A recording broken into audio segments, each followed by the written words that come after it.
ओम श्री विष्णुवे नमः। नमस्कार दोस्तों, आप सभी को स्वागत है हमारे यूट्यूब चैनल पावरफुल हिंदू धर्म में।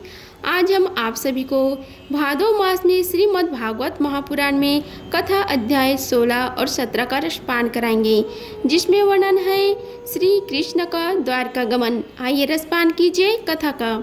श्री सनक जी ने पूछा, धर्माक शिरोमणि महाराज युधिष्ठिर ने अपनी पैतृक संपत्तियों का हड़प जाने की इच्छुक अतात्यों का नाश करके अपने भाइयों के साथ किस प्रकार से राज्य शासन किया और कौन कौन से काम किए, क्योंकि भोग में तो उनकी प्रवृत्ति थी ही नहीं। श्री सूत जी कहते हैं कि संपूर्ण सृष्टि को उज्जीवित करने वाले भगवान श्री हरि परंपरा की कलह अग्नि दग्ध कुरुवंश को पुनः अंकुरित कर और युधिष्ठिर को उनके राज्य सिंहासन पर बैठाकर बहुत प्रसन्न हुए। भीष्म पितामह और भगवान श्री कृष्ण के उपदेशों के श्रवण से उनके अंतःकरण में विज्ञान का उदय हुआ और भ्रांति मिट गई। भगवान के आश्रय में रहकर वे समुद्र पर्यंत सारी पृथ्वी का इंद्र के समान शासन करने लगे। भीष्मसेन आदि उनके भाई पूर्ण रूप से उनकी आज्ञाओं का पालन करते थे। युधिष्ठिर के राज्य में आवश्यकता अनुसार यथेष्ट वर्षा होती थी। पृथ्वी में समस्त अभीष्ट वस्तुएं पैदा होती थी। बड़े बड़े थाने वाले बहुत सी गांवें प्रसन्न रहकर गौशालाओं को दूध से छिंचती रहती थी। नदियाँ, समुद्र, पर्वत, वनस्पतियाँ, लताएं और औषधियाँ प्रत्येक ऋतु में यथेष्ट रूप से अपनी अपनी वस्तुएं राजा को देती थी। अजातशत्रु महाराज युधिष्ठिर के राज्य में किसी प्राणी को कभी भी आदि व्याधि अथवा दैविक, भौतिक और आत्मिक क्लेश नहीं होते थे। अपने बंधुओं का शोक मिटाने के लिए और अपनी बहन सुभद्रा की प्रसन्नता के लिए भगवान श्री कृष्ण कई महीनों तक हस्तिनापुर में ही रहे। फिर जब उन्होंने राजा युधिष्ठिर से द्वारका जाने का अनुमति मांगी, तब राजा ने उन्हें अपने हृदय से लगाकर स्वीकृति दे दी। भगवान उनको प्रणाम करके रथ पर सवार हुए। कुछ लोगों ने समान उम्र वालों ने उनका आलिंगन किया और कुछ छोटी उम्र वालों ने प्रणाम। उस समय सुभद्रा, द्रौपदी, कुंती, उत्तरा, गांधारी, धृतराष्ट्र, यजुतुसु, कृपाचार्य, नकुल, सहदेव, भीष्मसेन, धौम्या और सत्यवती आदि सब मूर्छित से हो गए। वे साग प्राणी श्री कृष्ण का विरह नहीं सह सके। भागवत तत्पुरुषों के संग से जिसका दुस्संग छूट गया है, वह विचारशील पुरुष भगवान के मधुर मनोहर सुयश को एक बार भी सुन लेने पर फिर उसे छोड़ने की कल्पना भी नहीं करता। उन्हें भगवान के दर्शन तथा स्पर्श से, उनके साथ आलाप करने से तथा साथ ही साथ उन्हें उठने, बैठने और भोजन करने से जिनका संपूर्ण हृदय उन्हें समर्पित हो चुका था, वे पांडव भला उनका विरह कैसे सह सकते थे। उनका चित्त द्रवृत्र हो रहा था। वे सब निर्मेष नेत्रों से भगवान को देखते हुए स्नेह बंधन से बंधकर जहाँ तहाँ दौड़ रहे थे। भगवान श्री कृष्ण के घर से चलते समय उनके बंधुओं की स्त्रियों के नेत्र उत्कंठावश उमड़ते हुए आंसुओं से भर आए, परंतु इस भय से कि कहीं यात्रा के समय अपशकुन न हो जाए, उन्होंने बड़ी कठिनाइयों से उन्हें रोक लिए। भगवान के प्रस्थान के समय मृदंग, सड़क, भेरी, वीणा, ढोल, नरसिंगे, धुंधुरी, नगारे, घंटे और दुंदुभिया आदि बाजे बजाने लगे। भगवान के दर्शन की लालसा से कुरुवंश की स्त्रियां अटारियों पर चढ़ गईं और प्रेम, लज्जा एवं मुस्कान से युक्त चित्तवाने भगवान को देखते हुए उन पर पुष्पों की वर्षा करने लगी। उस समय भगवान की प्रिय सखा घुंघराले बालवारे अर्जुन ने अपने प्रीतम श्री कृष्ण का वह श्वेत छत्र जिसमें मोतियों की झलक लटक रही थी और जिसका झंडा रत्नों का बना हुआ था, अपने हाथ में ले लिया। उद्धव और सत्तिक बड़े विचित्र चावल लुढ़ाने लगे। मार्ग में भगवान श्री कृष्ण पर चारों ओर से पुष्पों की वर्षा हो रही थी। बड़ी ही मधुर झांकी थी। जहाँ तहाँ ब्राह्मणों के दिए हुए सत्य आशीर्वाद सुनाई पड़ रहे थे। वे सगुण भगवान तो अनुरूप ही थे, क्योंकि उनमें सब कुछ है, परंतु निर्गुण के अनुरूप नहीं थे। क्योंकि उनमें कोई प्रकृत गुण नहीं है। हस्तिनापुर की कुलीन रमणीय जिनका चित्त भगवान श्री कृष्ण में रम गया था, आपस में ऐसी बातें कर रही थी जो सबके कान और मन को आकृष्ट कर रही थी। वे आपस में कह रही थी कि हे सखियों, ये वे ही सनातन परम पुरुष हैं जो प्रलय के समय भी अपने अद्वितीय निर्वैर स्वरूप में स्थित रहते हैं। उस समय सृष्टि के मूल ये 3 गुण भी नहीं रहते।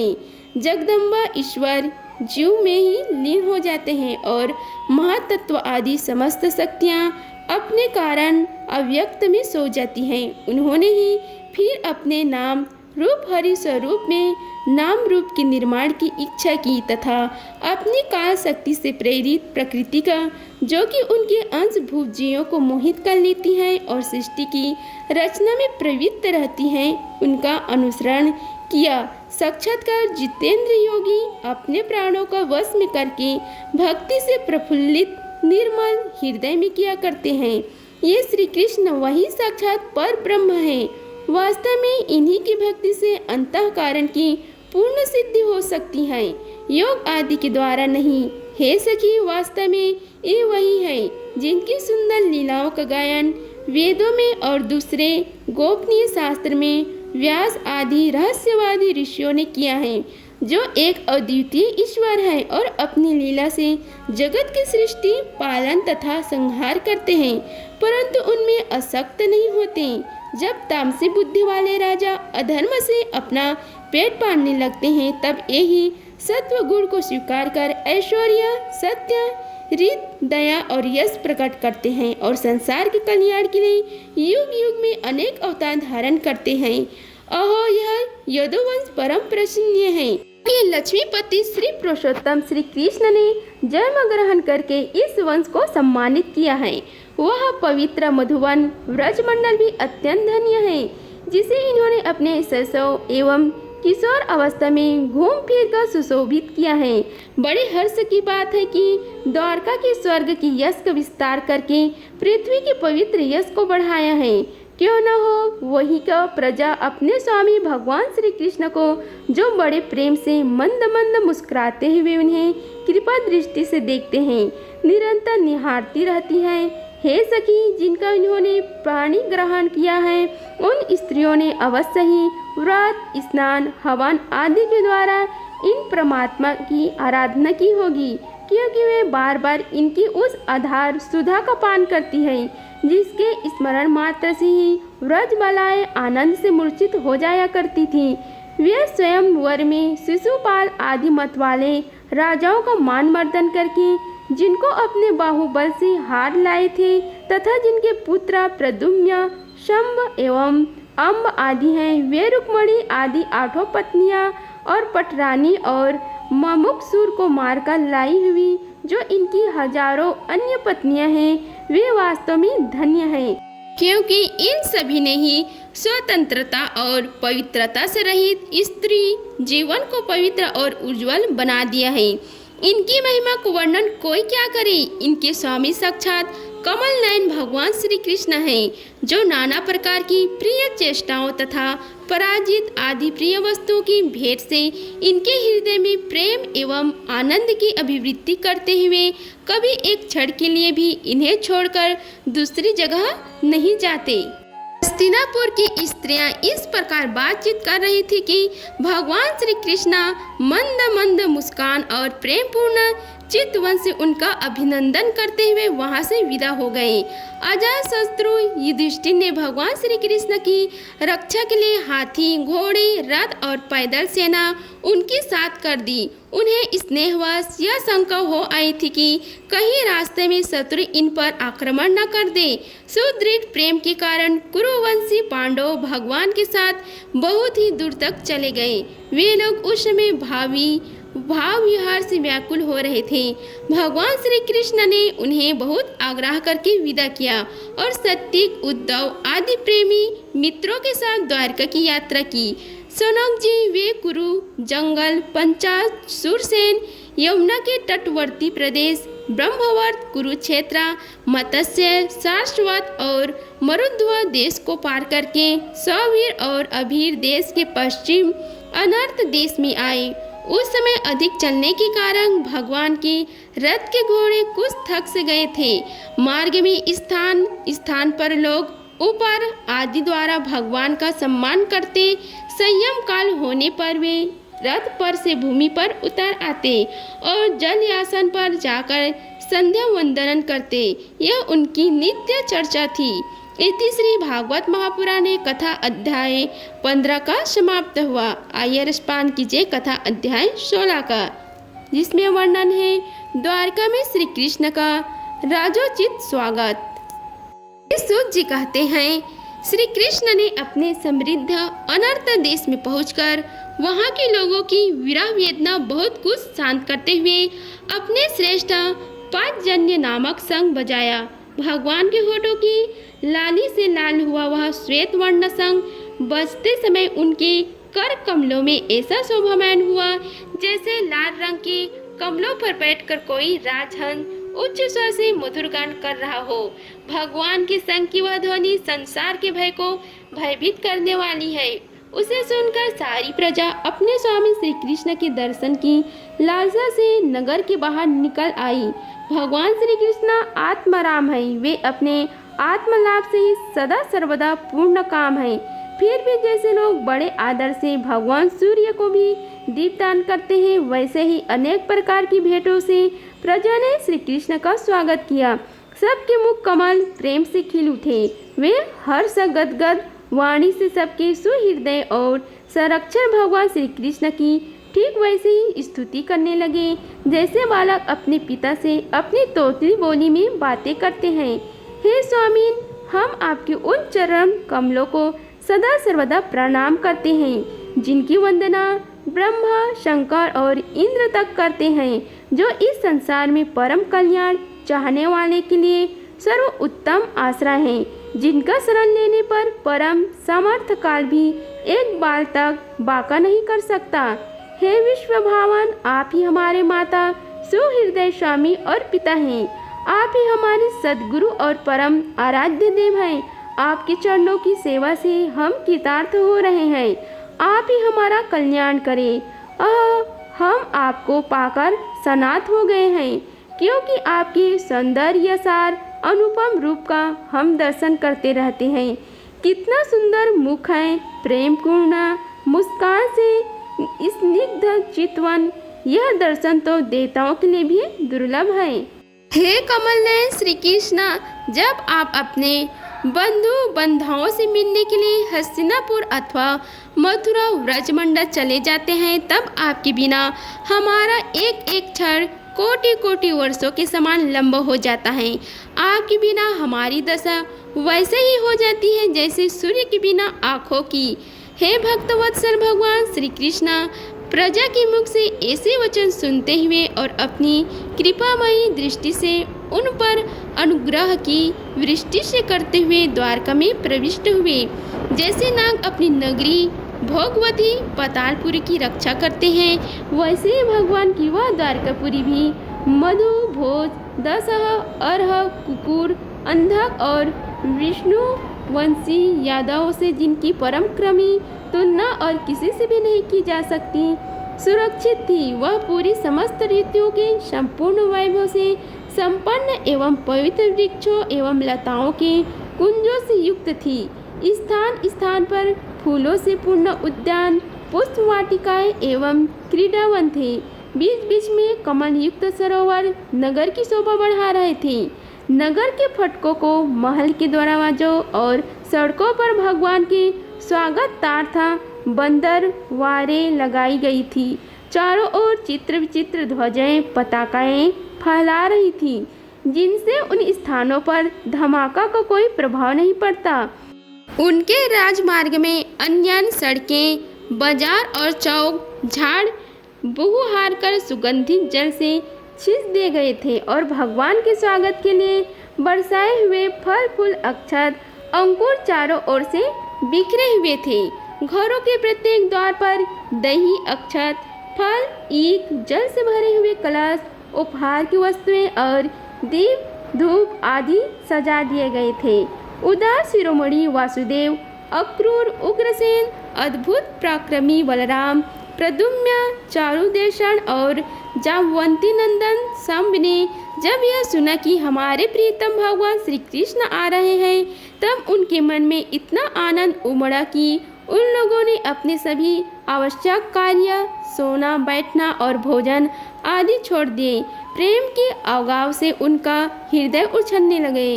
वे मंगल शकुनी के लिए एक गजराज को आगे करके स्वस्तियन पाठ करते हुए और मंगलिक सामग्रियों से सुसज्जित ब्राह्मणों को साथ लेकर चले। शंख और तुरही आदि बाजे बजाने लगे और वेद ध्वनि होने लगी। वे सब हर्षित होकर रथों पर सवार हुए और बड़ी आदर बुद्धि से भगवान की अगवानी करने चले। साथ ही भगवान श्री कृष्ण के दर्शन के लिए उत्सुक सैकड़ों श्रेष्ठा व रागनाएं, जिनके मुख कपड़ों पर चमचमाते हुए कुंडलों की कांति पड़ने से बड़े सुंदर दिखते थे, पालकियों पर चढ़कर भगवान की अवगानी के लिए चले। बहुत से नट नाचने वाले, गाने वाले, विरत बखाने वाले, सूत, मगध और वंदीजन भगवान श्री कृष्ण के अद्भुत चरित्र का गान करते हुए चले। भगवान श्री कृष्ण ने बंधु बंधाओं को, नागरिकों को और सेवकों से उनकी योग्यता के अनुसार अलग अलग मिलकर सबका सम्मान किया। किसी को सिर झुकाकर प्रणाम किया, किसी को वाणी से अभिवंदन किया, किसी को हृदय से लगाए, किसी से हाथ मिलाए, किसी को और देखकर मुस्कुराया भर दिया किया और किसी को केवल प्रेम भरी दृष्टि से देख लिया। जिसको जो इच्छा थी उसे वही वरदान दिया।